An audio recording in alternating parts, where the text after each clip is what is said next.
এখন তো আর তোমাদের সাথে সেইভাবে ডেলি লাইফের ব্লগ শেয়ারই করা হয় না, আসলে সময় পাই না। তো যাই হোক, সেই দিনকে আমাদের নিয়ে গিয়েছিল আইসিএ থেকে ইন্ডাস্ট্রি ভিজিটে। আর কোথায় গিয়েছিলাম জানো? পার্লে কোম্পানিতে। মানে ছোটোবেলা থেকে সেই পার্লে জি হ্যাপি হ্যাপি বিস্কুটের অ্যাড দেখে আসছি।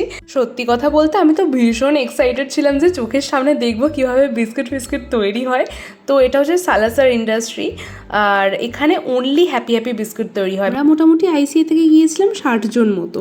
তো আমরা একটু তাড়াতাড়ি চলে গিয়েছিলাম, তাই এদিক ওদিক ঘুরে দেখছিলাম। ইন্ডাস্ট্রিটা বেশ বড়, অনেক বড় বড় ট্রাক ফাক দাঁড় করানো ছিল। তো বেশ কিছুক্ষণ ওয়েট করার পর আমরা ফাইনালি কনফারেন্স রুমে গিয়ে বসলাম। তারপর একটা ভিডিও আমাদের দেখানো হলো যে কী বিস্কিট, কী ট্রফি কীভাবে তৈরি করা হয়। দেখতে বেশ একটা অ্যানিমেশন যেহেতু ছিল, বেশ ভালোই লাগছিল। তারপর আমরা ব্যাচ ওয়াইজ গিয়ে পুরো ইন্ডাস্ট্রিটা ঘুরে দেখলাম কীভাবে বিস্কিট তৈরি হচ্ছে। ওনারা আমাদের বিস্কিট দিয়েও ছিলেন একদম কারেন্ট ডেটের। তারপর আর কি, ঘুরে ঘাড়ে বাড়ি চলে এলাম। টাটা।